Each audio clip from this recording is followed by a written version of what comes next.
Hello, everyone. My name is Walaa Alqaisiya. I am a Palestinian academic and researcher. I am hosting an episode for the East is a podcast with a very special guest who I will introduce shortly. Before doing so, I would like to explain why we decided to have this conversation today. Well, today marks the 236th day of the Zionist-led and Western-supported genocide that continues to ravage the Gaza Strip in Palestine.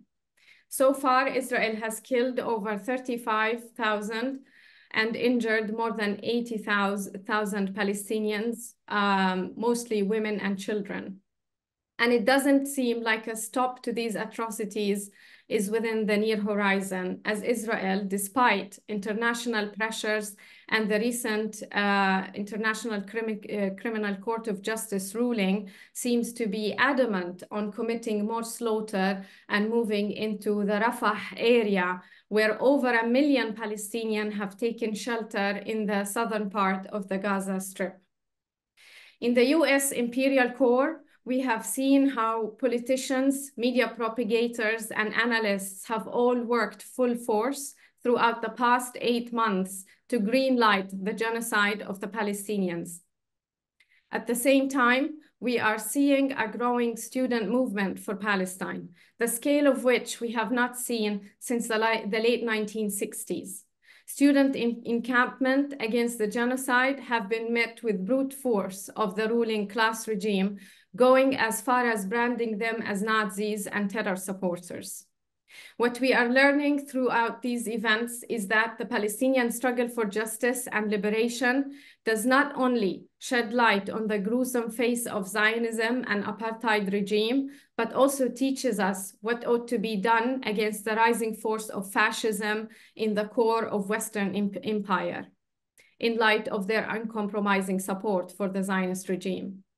In the face of growing pushback against international solidarity movement for Palestine, we are compelled as educators to take on the role of widening the solidarity front through explaining why the stand for Palestinian liberation matters today more than ever, and what are the roots of this solidarity movement, especially as we see it sprouting from the US context. On that topic, it is useful to remind listeners and viewers today that, that at the forefront of this solidarity making has always been and continues to be the labor, bodies, and activism of Black and Indigenous communities whose history of struggle for liberation and land back share many similarities with the plight of the Palestinians.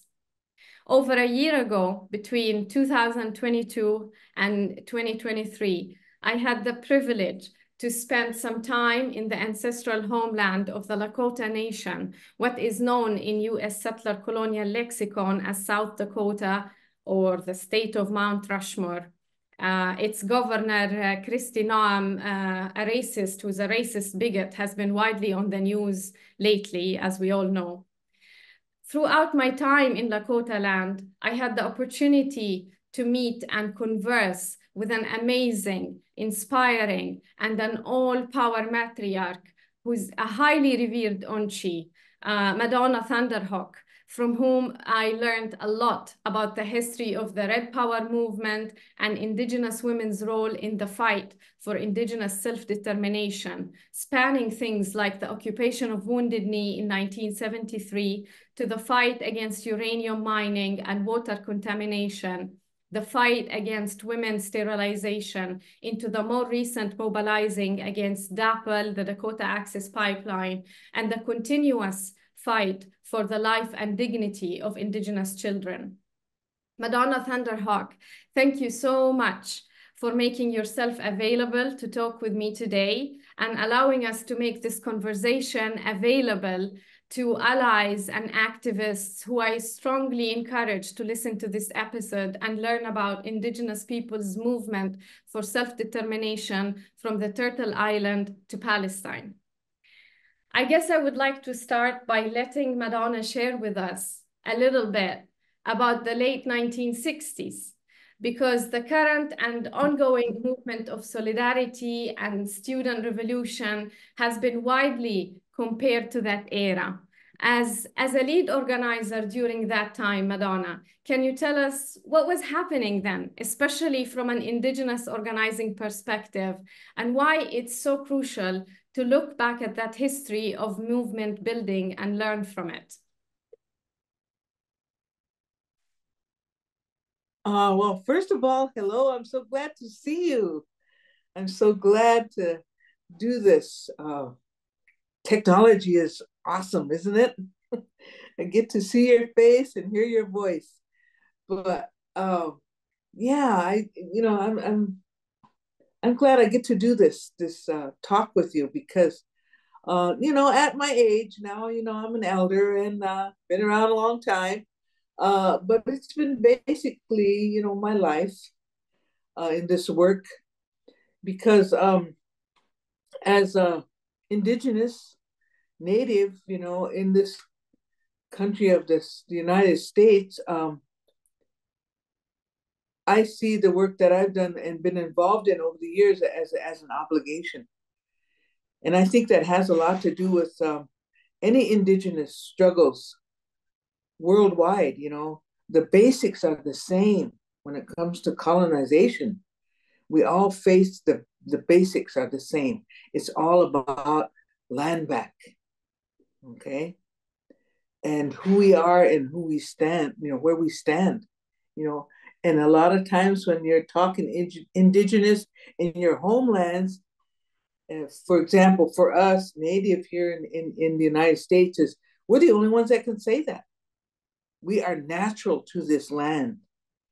So when things happen, like it did back in the late 60s and early 70s here in this country, the United States, it's where we learned about what was going on in the rest of the world.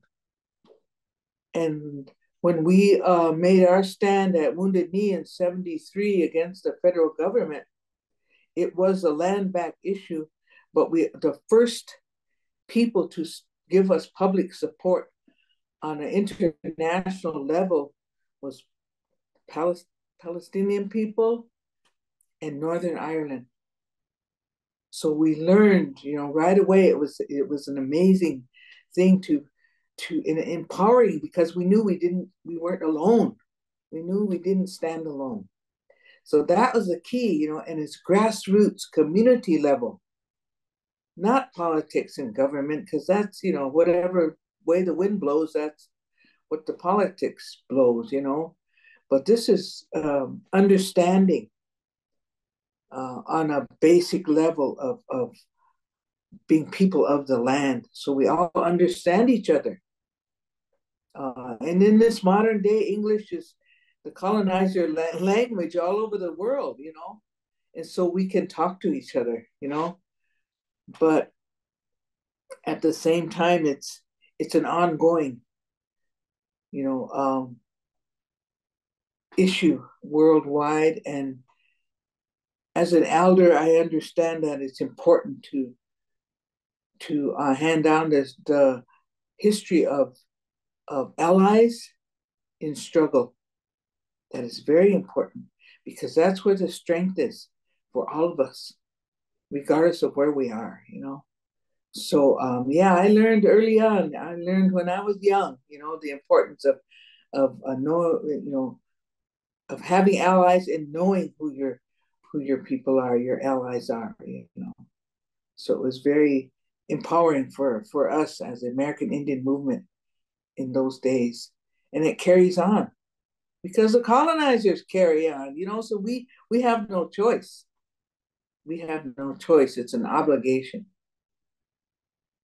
Indeed, it is an obligation, and the fight goes on and the solidarity goes on as well. And it's so heartwarming seeing you and talking to you, as well as sharing this with so many people who need to learn so much from your own mouth, because you have lived through so much and done so much for the movement as well. And so it's really an honor. And I just want, and we will touch on the internationalizing aspect of the movement in a little bit, and I would want to hear more about that. But just to kind of start to think about this moment, these horrible, horrible times that we are witnessing and living in these times of the current genocide. And we are seeing how much women and the children are essentially the main target bank of the genocidaries. How does that resemble the genocidal war unleashed on Indigenous people in your context? And why the fight for the women and the children has been and continues to be crucial to wage? And maybe you can tell us a little bit about the cool things that you have done back in the late 70s, bringing the plight of women in particular and also children through things like war and the Women of All the Red Nation, which you helped to co-found back then. Tell us a little bit about that. Well, just what we did as grassroots people from back in the day, the 60s and the 70s, it was a learning process. The whole, English language, we knew the basics, but words like colonization and colonizers, those new words to us. We could put a label on it. So then we knew then that we had to learn and understand, and one of our leaders at the time, the spokesperson, she told us at that time, she said, you have to know the enemy camp. Those are the words, the understanding that we had is you have to, you can't just talk about it and complain. You have to know, and then you can organize and strategize from then on. Because colonization is the obstacle, and we have to understand it and move with it. What we can do to survive. So that's basically what it's been. Is what small land base we have left in this modern day here in the United States. We have to organize and do what we can to protect that, but also our people, because colonizers' tactics continue on.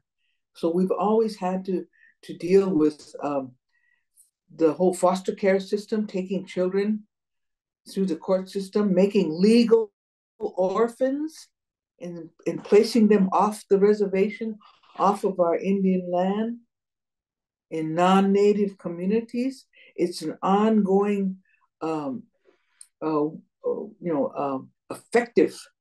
effective way of the colonizer to still be doing what they're doing, And because our numbers as a people are diminished over the generations, we are small in number, but we still have our land base.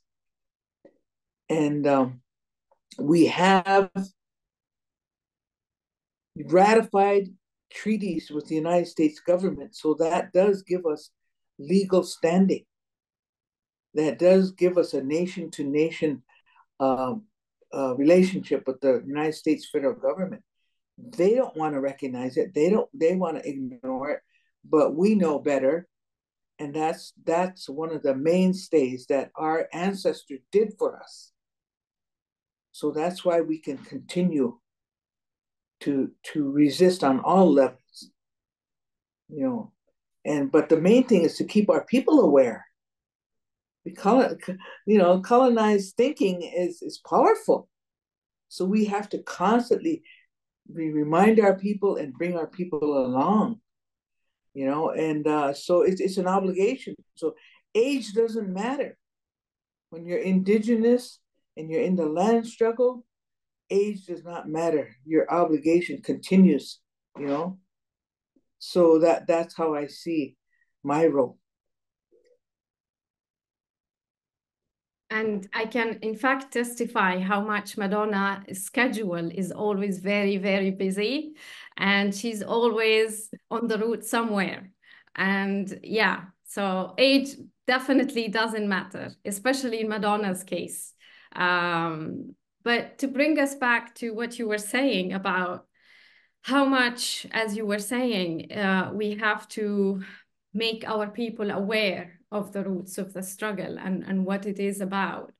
And this brings me to something that is at the core of settlers and colonizers' war on indigenous people, is the dismantlement of their history, right? Because to distort people's history is to loot the essence of who they are, their identity as a people, and their way of life, or even the memories that hold them together for the future. In the Palestine context, throughout what we identify as our Nakba, which means, the closest English translation to that is catastrophe, but no word in English captures what that means for us. It marks the beginning of the genocidal war on the Palestinians, with the establishment of the Israeli state and the taking and the hijacking of the Palestinian land. And what was systematic to that was the looting of Palestinian homes, Palestinian land, everything that was a signifier of Palestinian culture, as well as historical records of Palestine. And it goes hand in hand with the way the map gets drawn, right, as well. And when we see how the encroachment of the land happens throughout the years, and Palestine shrinks and shrinks and shrinks. And it kind of resembles what happens with Lakota land as well, looking throughout the various treaties into the present moment. And so with even like things like later on in the 80s, with the targeted invasion of Lebanon, where Palestinian archives and historical documents were also systematically taken and looted and never given back. We see today in Gaza, what is happening in Gaza is the direct targeting of historical sites, of museums, of any site of culture, as well as schools that are being destroyed en masse. And so why is it important for us to be our own historical agents in the face of genocide? Tell us, what do you think of that?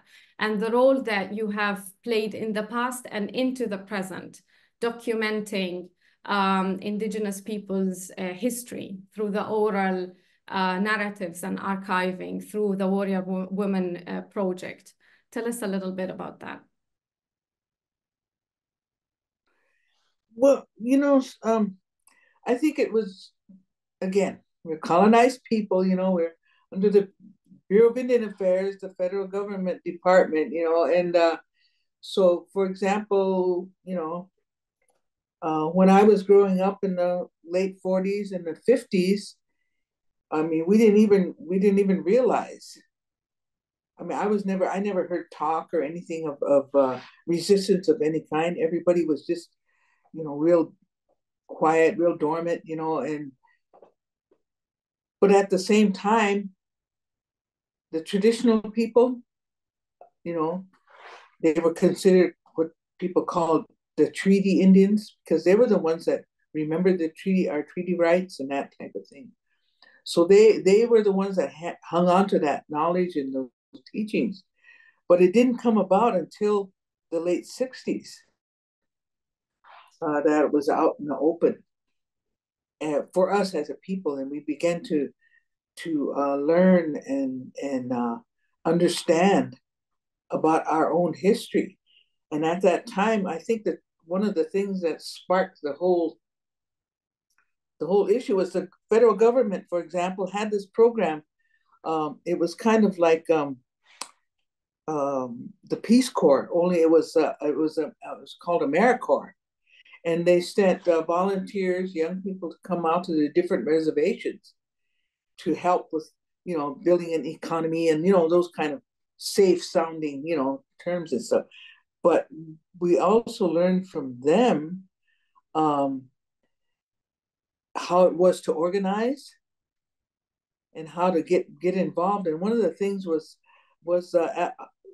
from that kind of organizing that went on was the concept of tribal colleges on our reservations. And it was a battle with the federal government, with Congress, to even get anything like that passed, that such a thing could happen. Because up until that time, it was the Bureau of Indian Affairs, schools, and the religious Christian schools that had they did the education. So that they called the curriculum, what the curriculum was about, that type of thing. Oh yeah, so I was using the tribal colleges as an example because we knew then that once that happened, then we could set the curriculum, and hopefully, we could decide, that our native history of each of our indigenous nations that are left in this country, the federal government tried to reduce that from calling us nations to tribes, so we'd be more insignificant. So we brought back the term nation.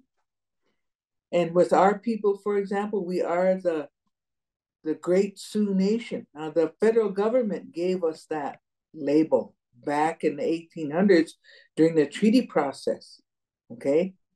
That was English. That was the federal government. The federal government sent delegations out to our ancestors to sue for peace. It wasn't the other way around, okay?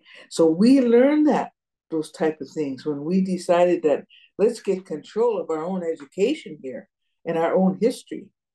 So that was really empowering to the reservation system just didn't come about out of the goodness of the federal government's heart, There was a battle, everything was a struggle to get whatever, and our ancestors did that. So that's why I say it's an obligation for us to continue on, because they, the battle they put up, what they did. I mean, there's other, I don't know if there's that kind of system anywhere else in the colonized world, where there's land reserved specifically, for indigenous people. And if there is, they maybe use, the United States as a example. But that's what our ancestors did, because that was who our ancestors were, was resistance back in the 1800s when the Western movement, of the United States government came to us.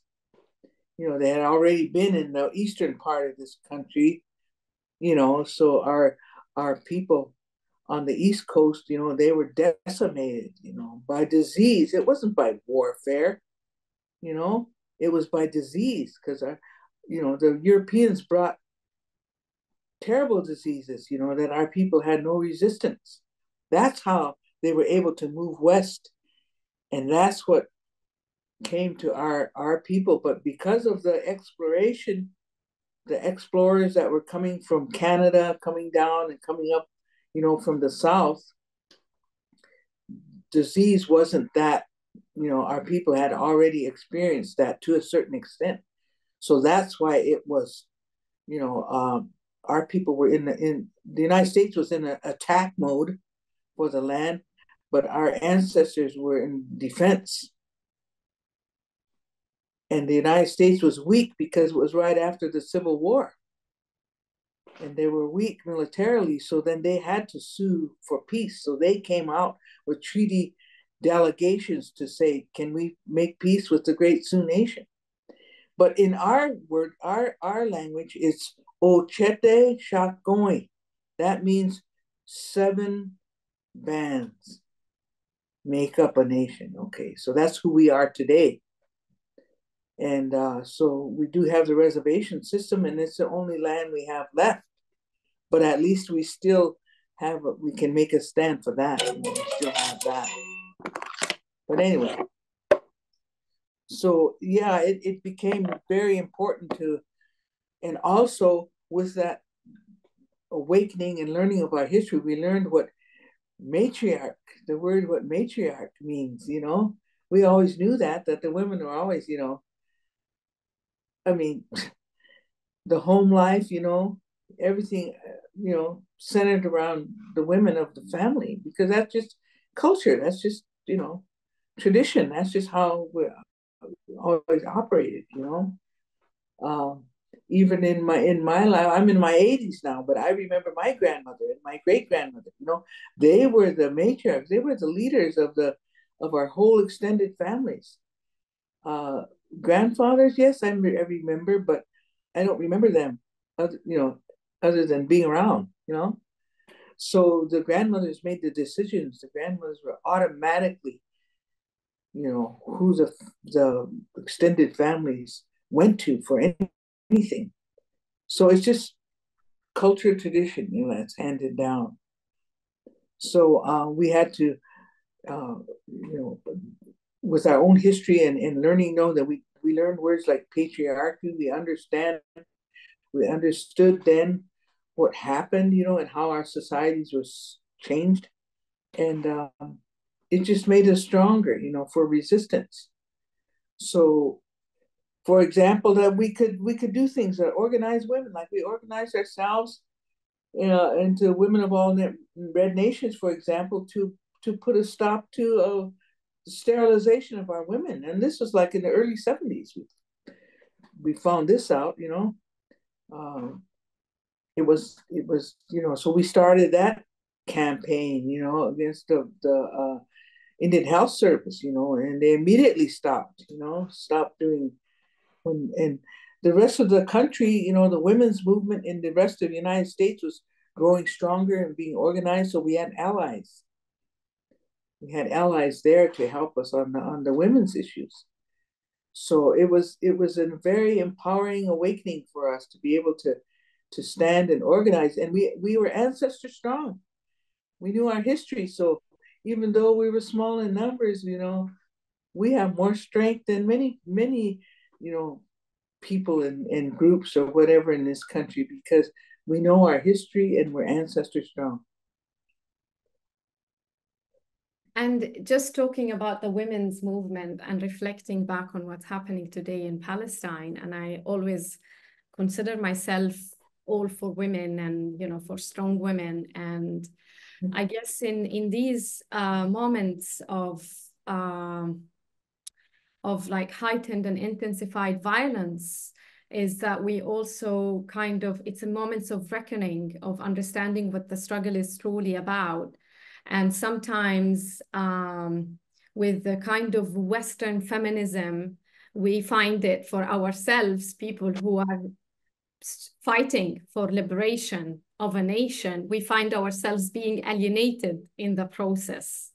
How did that interaction go for you back then? Were there any contradictions that you were faced with as also an Indigenous woman standing up for Indigenous self-determination? How much was there also space, or maybe there was a little bit of a clash or feeling alienated at certain moments?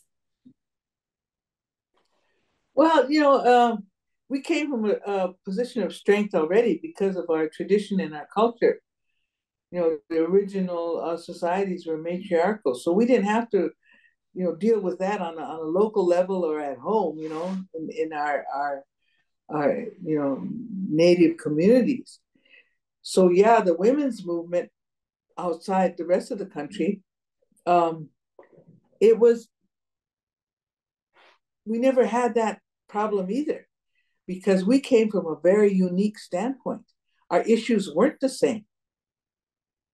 Our issues were not, we weren't fighting for, what the rest of white America had. We didn't want their two-car garage and their, summer home and, townhouses and all that. That isn't what we wanted.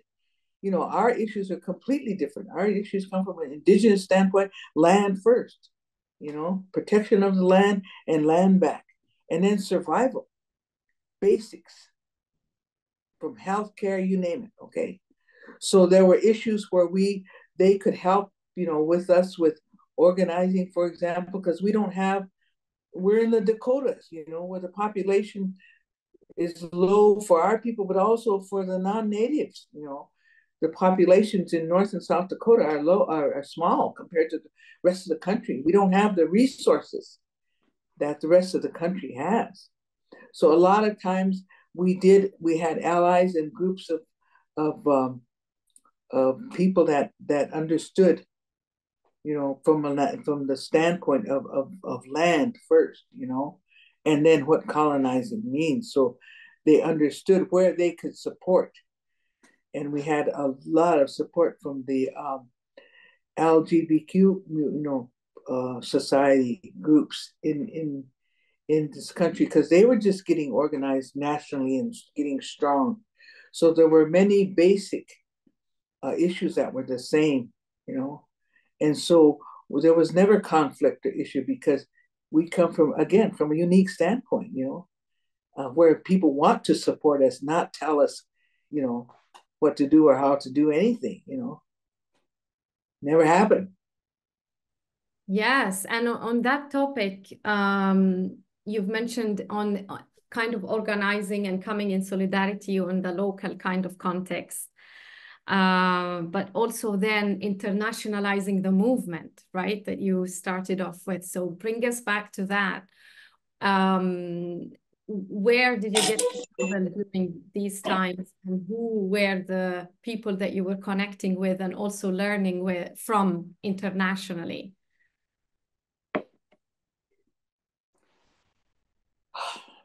Well, it was basic for us, okay, because we were focused on our land base and here in the United States and the community issues mainly. But what happened was we had elders, okay, this is back in the late 60s, early 70s. Our elders were raised by grandparents who had memory of before the reservation system. They had memory of the Battle of the Little Bighorn, for example, where General Custer, met his end in United States history, So that's the kind of elder support we had. And so when the American Indian movement, we did a lot of work in communities, local issues, police brutality, that type of thing. But we got our direction always from elders. Elders were always the ones that were, supported us, had our back. And when we had our first big International Indian Treaty Council meeting on the Standing Rock Reservation in 1974, there were delegates that came from all over the Western Hemisphere, indigenous communities, Central and South America, Alaska, Canada, they all came. And what our elders told us from the Great Sioux Nation was, you go to the UN, you go to New York City, you get an office, you go to the United Nations. We need to take our place in the world community. We are exceptional, unique in the United States of America. We are not just Americans. We are indigenous. And those words were never used before. Indigenous was a new word. And that's where, when that came, and that was our first dealings with the international. But we were tasked to do that by our elders. So that's what we did. And we went to New York, and with the help of the Six Nations, the Iroquois Confederacy in the eastern part of the United States, they had a history of dealing with international work. So they kind of headed up that effort, and they helped us to maneuver the international world to the UN, that type of thing. So that's where we started out, and then we ended up actually attending many meetings in UN committee meetings. And one of our main indigenous leaders international leaders and organizers at the time is Phyllis Young, and she's from the Standing Rock Reservation. So a lot of times she would have to go to international meetings or go to other meetings in Geneva, Switzerland, for example. And she said, yes, I understand the importance of everything, but I am not going alone. So she'd say, you have to come with me, Madonna. So I got to go with her ride her coattails, you know, go with her and keep my eyes and ears open. And I learned so much, you know, about Indigenous struggles worldwide, and that we weren't alone, you know. And so, though, you know, it was a learning process, but it brought us, you know, through, and it's just, that was what helped us along the way, you know, to first educate ourselves and first become knowledgeable and then involve yourself, you know. So it was amazing. And at the beginning, you mentioned Palestine, how much it was also kind of part of that process of learning and making allyship. And I've personally met one of the Warren women on the Cheyenne River reservation, who went to Lebanon, and she visited the Palestinian refugee camps back then, but you also went to Libya, Madonna, and also other parts of the world. So tell us more about that. Why was Palestine always in the kind of the background of the struggle? Because delegates, representatives came. They came to our homelands, you know. They made the time to their struggle, which was our ancestors, you know, what our people had gone through, you know. In the beginning is what is happening to the Palestinian people now. And we can see what's coming, what's going to happen, you know, how we were a large, huge population of the Great Plains of the United States, but our numbers were decimated by disease and by warfare, you know. So we can see what's, you know, happening. So we understood that, you know. And when the Palestinian representatives came, when they talked to us, we understood. We knew what they were. It wasn't like a new, oh my God, what's, you know, like, how can this be happening? We understand colonizers. We understand their tactics. And so it was like an automatic bond, you know, with people that are in struggle. And because the Palestinian struggle is so it's so what's the word? It's like a mirror image of what happened to our people. And it's going on right now again, you know, in another part of the world. And so it's so understanding, you know, we understand it, we know. And so Facebook, social media is amazing, because every known, recognizable indigenous nation in this country, the United States, has come out publicly in support of Palestine, and to and, you know, have the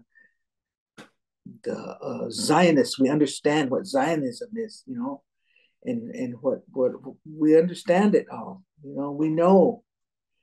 So it's that relatable. We understand.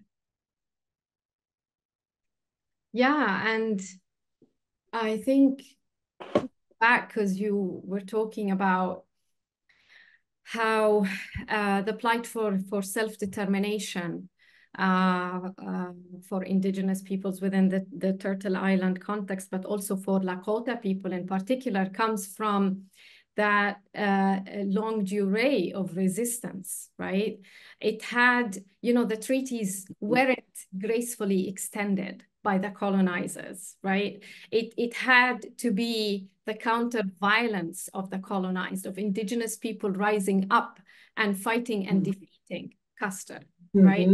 And it's one of the things that, you know, you take pride in that history, right? And now, and throughout, I guess, that history, there has been the stigmatization of that, calling it terrorism, reaching off to Wounded Knee occupation, calling you a terrorist, you got detained as well. Now we have over 10,000 Palestinians held in horrible, the most dehumanizing detention conditions from across the West Bank and Gaza.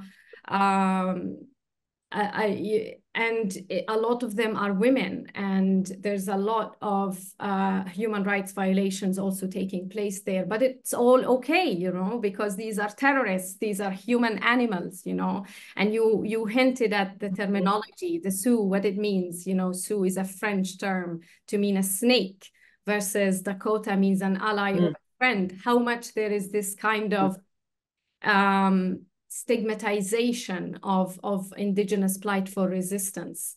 And we can see also the similarities to that, but bring us back to Wounded Knee occupation and your role there, and how the FBI also infiltrated the movement in the most gruesome way. Yeah, it was, there was so many people there that were involved, you know, Wounded Knee 73, but so there's not just one story, you know, it's all buried, because we were, the American Indian movement, we were a small delegation.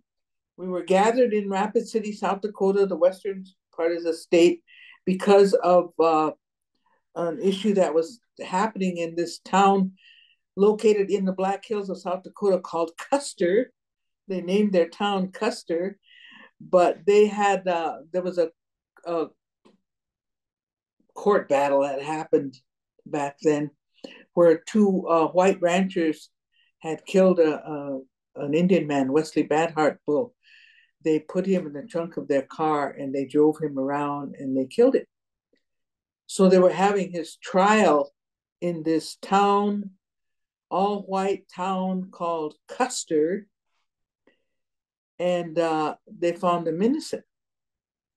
So the family, the mother came to the American Indian movement and asked, she wanted us, you know, to do something, you know. So that was one of the things we organized, was a caravan and trail of people to go to Custer, to the courthouse, for, first of all, for a demonstration, because we realized, as always, because everybody else outnumbers us, that when you don't have population in this United States, you don't have economic power, so you don't have any political power. So we understood that. But we have something that nobody else has. We are indigenous. We are of this land. So we, you know, and our ancestors already paid that price for us. So we stand on that, you know. So we got together and we went to Custer, and we did it because we realized that one of the strengths we did have was to let the rest of the country and the rest of the world know what's going on. And this country, the United States, has a love-hate relationship with us, because the younger ones understand what as each generation comes, you know, they're ashamed of their history. So whenever we rise up, they know that it's usually legitimate. So we had a lot of national support. So that's why we did that. We went to Custer. Well, while we were there, the police in the courthouse, the whole upstairs of the county courthouse, there was all kinds of National Guard and you name it. Anybody that was carrying a badge was there. So it happened, you know, there was this police riot. Well, anyway, after that, we were staying in Rapid City, and the Rapid City Native community was supporting us and helped us. And a delegation came up from the Pine Ridge Reservation, and they said, you've got to come down. There's all this corruption happening on our reservation. Our tribal chairman is with the Bureau of Indian Affairs, and they're terrorizing anybody that's supporting treaty rights or the American Indian movement.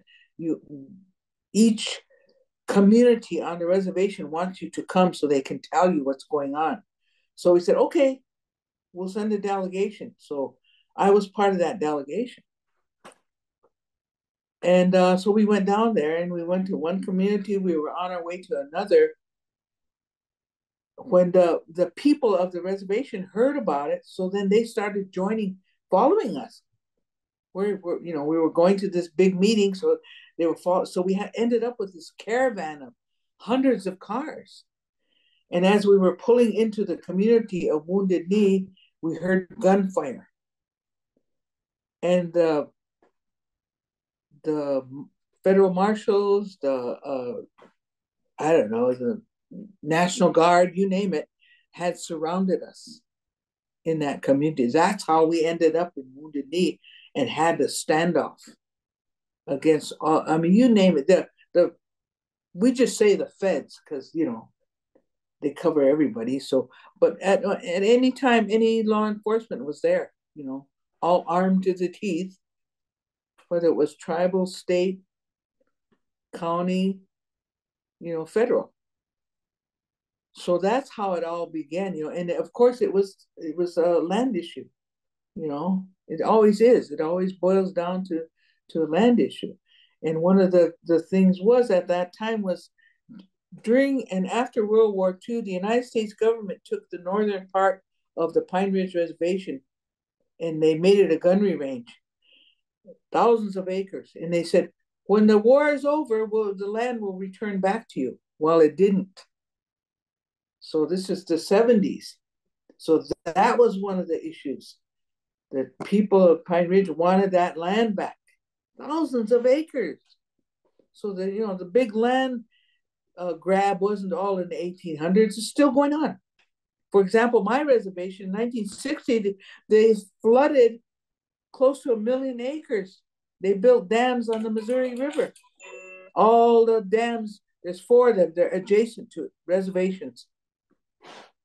So we're still losing land to this country, the national interest, you know?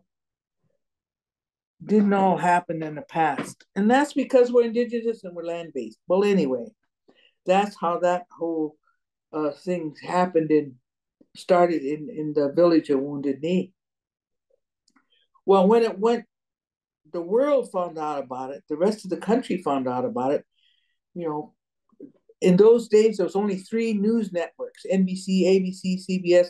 They sent big vans, came in, pulled in on, and so the media, it went, you know, nationwide and then the rest of the world. So then the United States said, oh, no, everybody knows what's going on now. The eyes of the world are on it. So then they tried to negotiate. So we were inside the American Indian movement and supporters, but the ones that were actually negotiating and dealing with the federal government were the Ogallala, independent Ogallala Nation, which were predominantly women, matriarchs. They were the ones that were making decisions. So when we left the village of Wounded Knee, it was the decision of those matriarchs.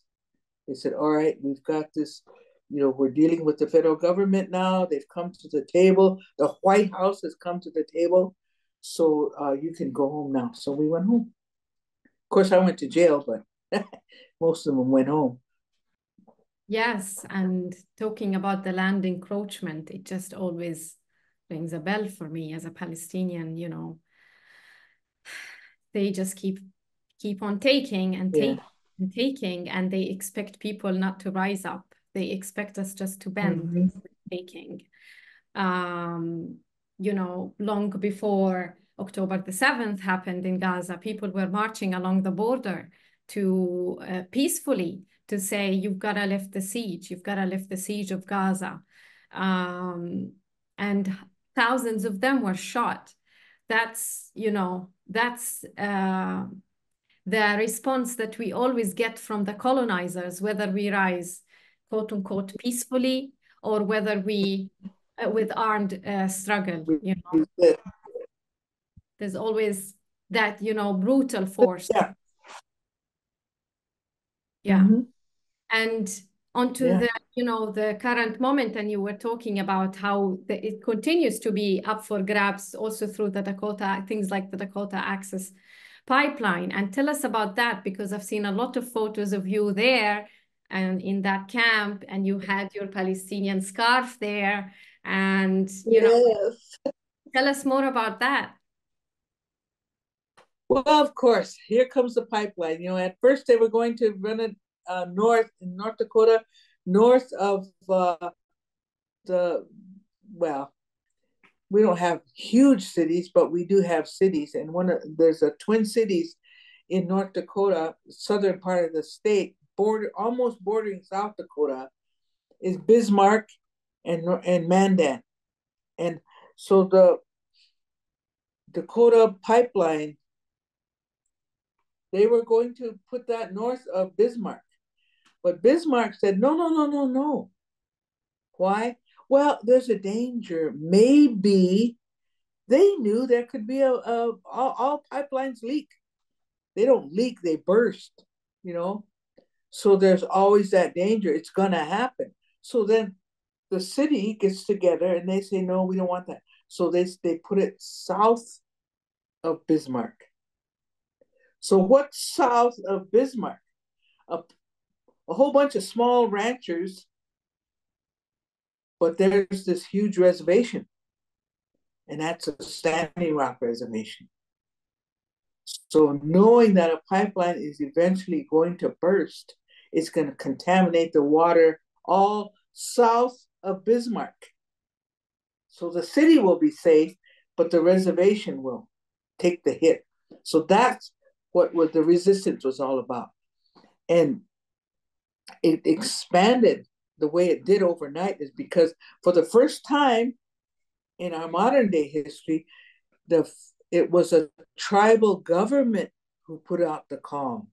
Usually it's community-led, organization-led, and then the tribal governments, because they're under the Bureau of Indian Affairs, usually they stand aside, ignore it, or pretend it isn't happening. But this tribal government, this chairman,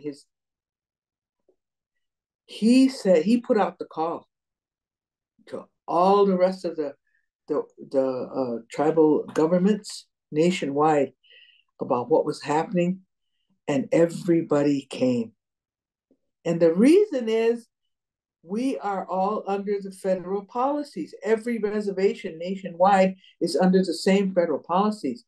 So every reservation is a land base, so they're always dealing with environmental, theft. They're always dealing with water rights issues, you name it. It's always the same because of their land base. So they understood what was happening, so they came. So that's why this huge encampment happened practically overnight. Well, here we are, south, our reservation, Cheyenne River Reservation, south of Standing Rock. We got the call. I got the call from Phyllis Young. And we're elders now. And she says, Madonna, you got to get up here. The tribal government chairman called me. They need help because this camp is just, exploding. It's overnight. It's, tripling size, and no one's ever done that before. No one's ever had to handle anything like that. Nobody knows how to do this, except all of us elders that were the American Indian movement. That's what we did back in the day. That's what we did at Wounded Knee, We did those kinds of things, When we had caravans, there was hundreds of cars. So they call on us elders. So she says, get up here. So we go up there and we help organize this camp of thousands of people that showed up overnight. And they were people from everywhere, every reservation, every Indian, indigenous nation was represented. There were delegations that came from Central and South America, like I said, up in the Western Hemisphere. But there were also non-natives that came. Young people by the hordes came. So it was just an amazing, happening. But of course, then they brought in the law enforcement, and many, many hundreds were arrested. But most of them that were non-native were deported. We'll let you go, but you got to go home. And of course, the Indians were indicted and held. Yeah, sounds pretty similar to what they're doing to those students, and the targeting especially of students of color who are on visas. We know of students who have been suspended, threatened to be deported, simply for protesting a genocide. And yeah, and what do you say to these students, Madonna? What is the takeaway? Especially as someone who's always been on the front line of the struggle of organizing, of activism in the U.S. settler colonial context? Well, just what I think and I feel is that, you know, when the young people are on the move, you either lead, follow, or get out of the way. Because when the young people are on the move, change happens. And it's because they're young. They're not, you know, that materialistic. I mean, generally speaking, you know, we're generally speaking, they aren't ruined yet, you know, they aren't materialistic or, you know, dyed in the wool Americans yet. They're still young and, yeah, idealistic. What's wrong with being idealistic? You know, to me, that's courage. Put a label on it if you want to, but they're courageous and they still have a feeling of fairness because they're young. They know how society treats the young. American society doesn't take the young people serious, doesn't give them respect that they deserve. So they understand, so they show up. It's later on when they get into the system that they say, oh, well, you know, there's nothing we can do. We might as well conform, you know. But when they're young, they're on the move. And that's good. Yes, and we want them to be on the move. If a genocide is not going to get them moving, I mean, for the sake of humanity, what else, right? So, yeah. Right. And I just want to bring us back, if you wanted to share anything about the days of organizing with AIM and the kind of international allies, because you mentioned Northern Ireland and Palestine. So what is it that stand out from these days and of making allyship and of exchanging knowledge and coming together in solidarity? You know, for me, it was a totally different era. You know, it was a totally different time.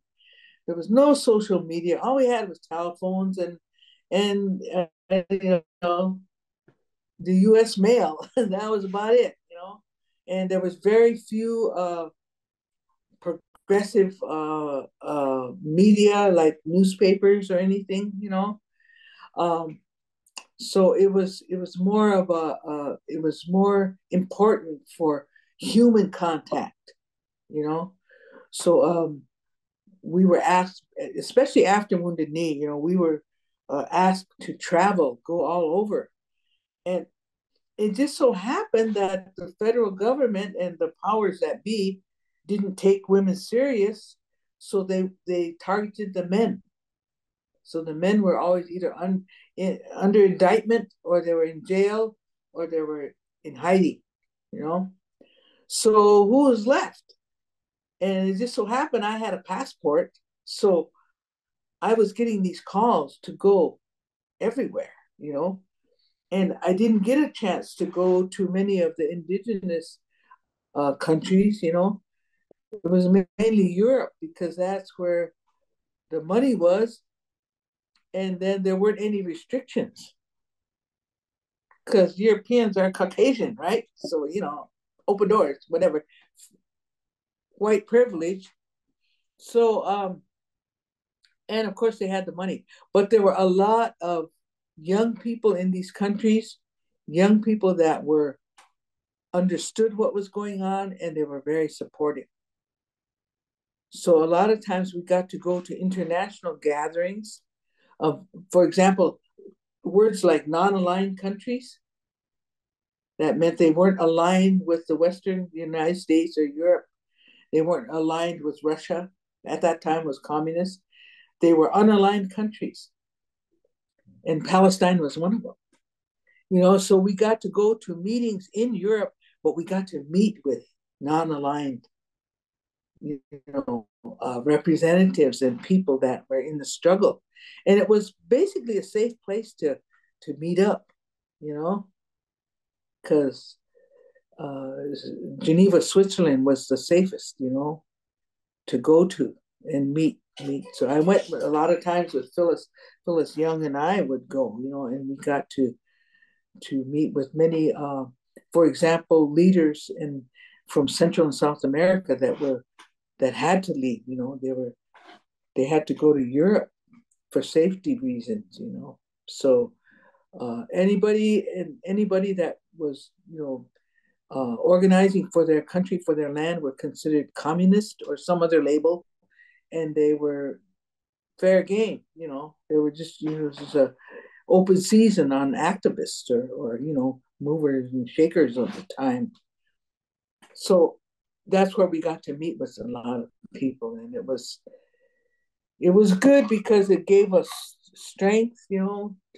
We knew we weren't alone. And that was the main thing, because again, we're here in the indigenous of this country. We're in the belly of the beast. So it was important for us to meet and get to know others internationally who were in the same struggle.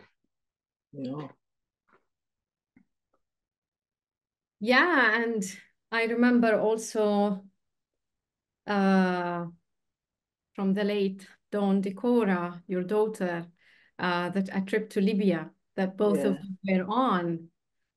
Can you tell us a little bit about that? Oh, that was, well, here's the thing. Okay, even since the first meeting we had, international gathering we had in 1977 in Geneva, Switzerland, was Ochete Shakoi, Great Nation. We're the only ones that took young people. So my daughter got to go. She was 16 years old. So when they had the meeting, the gathering, a few years back, reunion, we were the only ones. The rest had all died or left.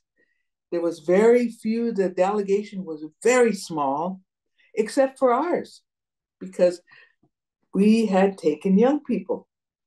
So, my daughter got to go, and of course she was one of the main speakers and things, because she's an adult then, and all that. But thankfully we took young people with us back in the 70s. So that's what was really important at the time. And so when I later on, when I had a chance to go to Libya, of course I took my daughter, my younger daughter. And it's important for the young people to observe, and see that how important it is not only to have allies, but to be in support, to visibly be in support. So we went to Libya, and one of the main things we saw there was amazing, and it was amazing for her, was the equality. I mean, anywhere we went, there was just as many women as there were men on all levels. Any meetings where we went to meet with politicians or dignitaries or whatever, there was an equal or more amount of women. And at one time, they took us to a military place, and it just so happened it was a military academy for women. That's where they trained all their officers, all their military, and it was just like, wow, it was just like everything. And then they paid top dollar at their universities for European instructors. They had at their medical school, they had medical instructors and professors that came in for 2, 3 weeks, 6 weeks, few months or whatever, to teach from Europe, all while the United States had the government said no travel to Libya. The United States took that stand, but Europe didn't. And like I said, Libya had the money, so they could pay these, experts and top educators to come and teach at their universities. That's another thing I noticed. I thought that's how you build community. That's how you build the strength of a country. is educate the people, all your people, including women, you know, I mean, Yeah. Yeah. not excluding, you know, because that's where your strength is. And even though people, you know, talked about, you know, that part of the world and how, you know, it's male dominated and all, in reality it isn't, you know, because in this country you're told what they want you to know, you know.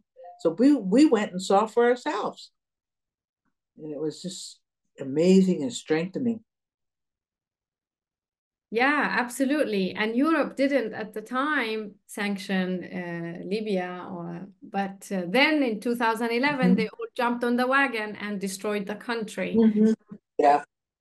Yeah, and manufactured amazing lies about the Libyan leader and about the country. And it's very similar also about what's happening in Palestine. You know, in Palestinian women are amongst the highest educated in the Mm-hmm. Arab region, and we see why they are systematically being targeted for genocide because, you know, as you Mm-hmm. were saying, women are the backbone of a nation, right? Mm-hmm.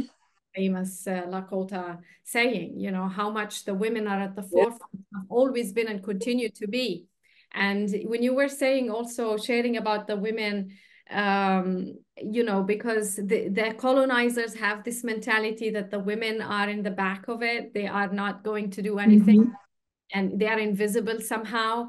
It was the same technique that Palestinian women used during the first Intifada, Mm-hmm. underground with the resistance, right? From their homes Mm-hmm. and in various innovative ways, being at the forefront of the struggle, but without showing it, so to speak. And so it's really important to like document this and talk about this and keep remembering, you know, why the genocidaries target women and children and continue to. So tell us about nowadays struggle on the res for you, especially for the children, to keep the children at home. Mm-hmm. Well, again, everything boils down to the economics, you know, dollars or the lack of, you know. And so on any of the reservations, there isn't any economic. We don't have an economic system.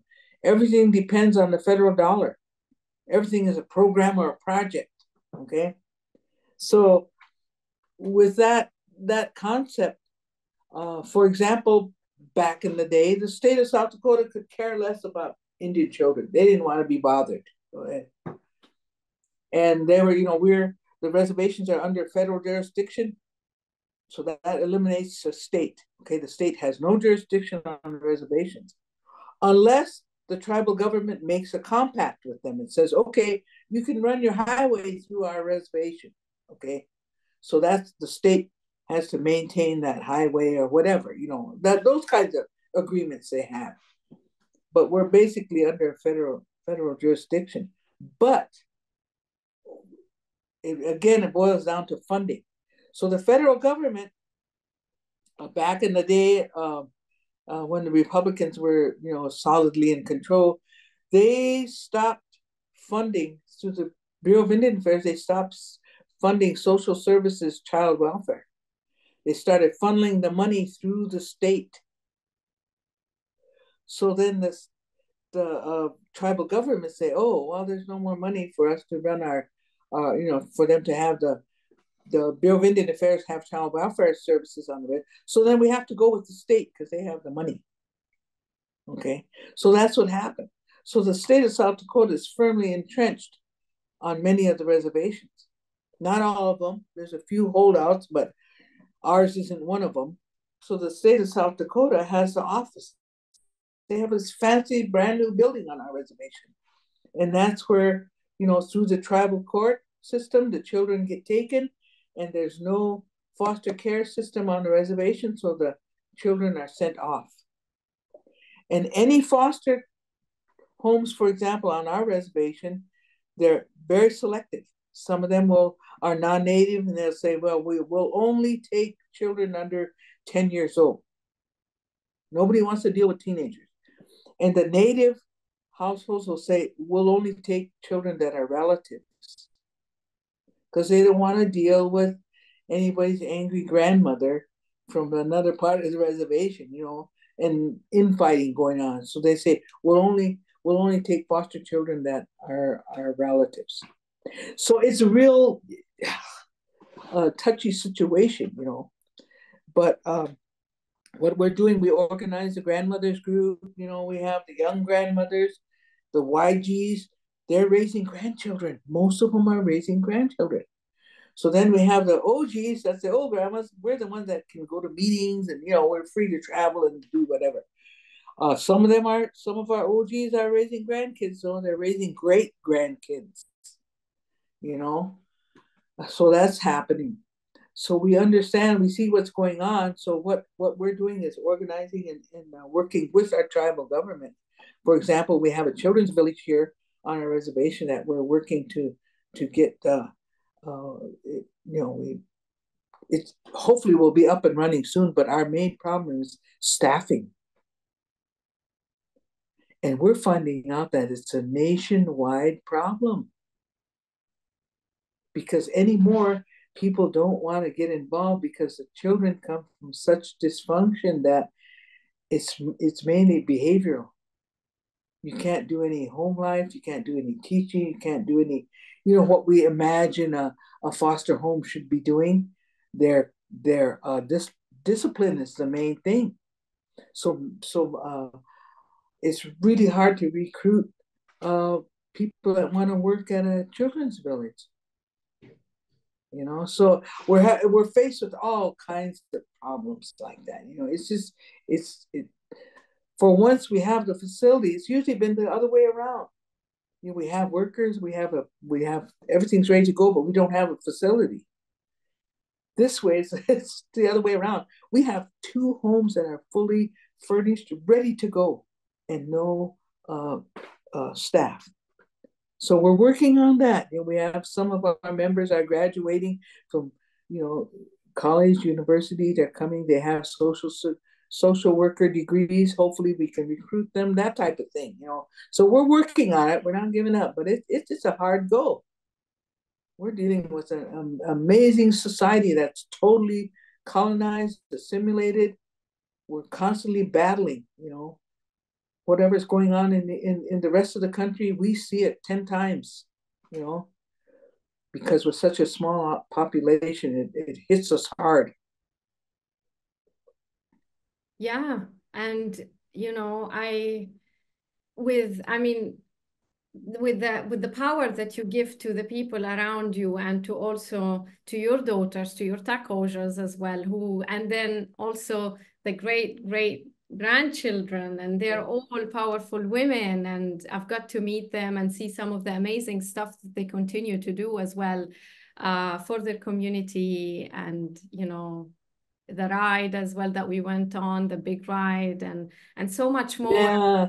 Work as well. It's all amazing, and there are all of these women full of energy and continuing to be in the front line of the defense of a community that continues to be at war, right? And for us Palestinians is a different historical context. We are at the epitome of, full-on genocide and bombing machine and a killer machine of everything, of every living thing. And, you were talking about the ecology and the land, and it kind of hits you like, how do you tell an indigenous from a settler? An indigenous would stand up for the olive tree, will stand up for the buffalo.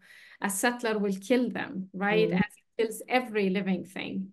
So if you have with this to just come to a conclusion, what do you say to Palestinians in occupied Palestine today, and in Gaza in particular? You know what I have to say is that I am so proud of the Palestinian people, because it's a struggle, intergenerational struggle. But those of you that understand, you're holding it down. And your ancestors are so proud of you. And you don't need my advice, because you're doing it in this modern day. Look at you. Look what you're doing. using this modern media, you know. Here I am sitting out here in the middle of nowhere, and here you are, you know, your face, you're talking to me, you're doing this. This is so important. So just look at your strength. You're already doing it. Your people are strong, you know, and you're the beacon, you're the light.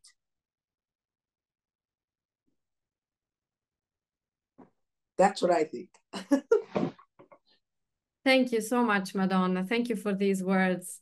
And it's so amazing to have met and conversed over and over with this powerful Unchi, amazing woman with so much to say, and that we can't cover in an hour and a half, unfortunately. There's so much that we can learn, but I do advise those who are listening to go find more about the Warrior Women Project, where Madonna and her daughter Marcy have been featured in an amazing documentary film that was directed by Beth Castle, and learn more about, you know, for those who are especially in the United States and the students, learn more about the roots of your struggle at home from amazing women such as Madonna, who hold a long legacy of that activism that you are continuing today for Palestine, but also for your home country, because Palestine, we are not just, the struggle is not just for Palestinians out there, it is about justice here,